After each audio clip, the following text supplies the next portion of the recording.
I have a story that I think you are going to absolutely love. Over from Palantir, a new fellowship program that's going to replace some children going to college, at least temporarily. I'm going to go ahead and bring up the image here and read it to everybody. But if you have been a fan of the Thiel Fellowship, you can consider this to be an echo or a reprise. Here is what Palantir says. College is broken. Admissions are based on flawed criteria. Meritocracy and excellence are no longer the pursuits of educational institutions, and chaos has ensued on university campuses. Starting today, Palantir is launching a fall fellowship for the best and brightest. Based solely on merit and academic excellence, students will be invited for interviews, and then later on, select applicants will receive an internship offer, and then if they complete that, they may be offered a full-time role at the company. Jason, there's some rules to this. You have to have an SAT score of 1460 or an ACT of 33 plus. Pretty big. Pretty high numbers, but this does, I think, fit into the Gen Bet thing we've been talking about for a long time, taking a wager on a non-traditional path. So this is skip college, don't go $250K into debt. Right. And I was talking to somebody, they said college, private schools are now getting closer to 100,000 than they are 50 all in. And so maybe really the bogey is 400,000. Obviously state school, city college, you're down at 10 to 50K a year. So maybe you get out of it with housing. It depends on the region you're in for 25 to, I don't know, 75 a year. I went to grad school at USC, my alma mater. It's now $73,000 a year annual tuition to USC. USC, that's a state school. Well, no, it's a private school in Los USC Angeles. is private. Yeah, UCLA is the public school. UCs are public. USC is private. $73,000 a year. I think Tufts is 100, and you can spend 70K a year. Is that where you went? No, I went to the University of Chicago, which is, I don't know, 90. But I mean, you can spend 70K on like sixth grade now. So education costs have gotten so nuts. Something had to break eventually. So I'm not shocked to see this model.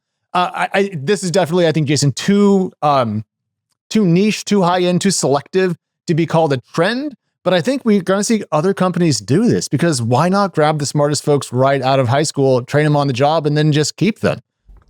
I think the only thing I don't like about this is that they pay you. I think parents should pay $5,000 a month to send their kids to this for 10 months. To send their kids to I am literally not joking. Yeah. I think they should lower the SAT requirement to 1,200. In other words, you're still way above average. Right. I think the average is probably 900 or something like that. Somebody can look it up. Around 1,000 on a 1,600 point scale, yeah. Yeah. Okay. Yeah. So I would put it at 1,200. So you got to be 20% better.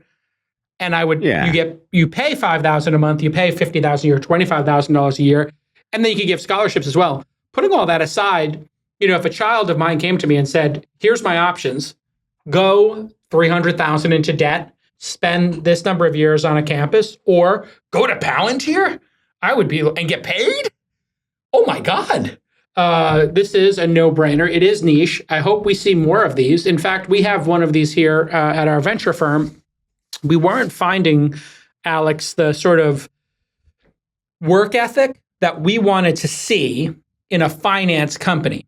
In a finance company, when you go to Wall Street, working 50, 60, 70 hours a week is table stakes. Like the idea of coming in on a Saturday or Sunday and putting in 8 hours or 4 hours over the weekend to catch up, to compete against people, not a big deal. The idea of, getting in at 8, 9, 10 a.m. and working until dinner time and ordering dinner at 8 or 9 o'clock and then going home and sleeping and not watching Netflix all night, that was not considered a big deal in the finance space. But in venture, they were hiring kids out of Ivy League schools only, exclusively. Right. You had to go to Stanford. You had to have an MBA.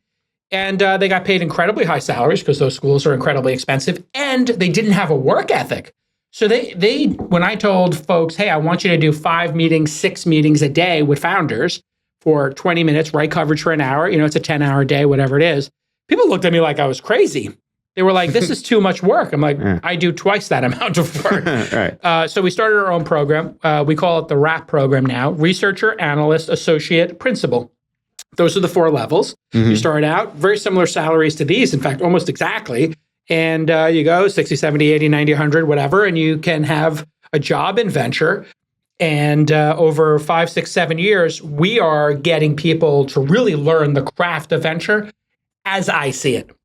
Not as, Stanford Business School or Wharton sees it. Those are all fine, but I'm trying to do something very early stage, more gritty, closer. It's not as pretty, but it's a lot more gritty, closer to the actual experience that founders go through.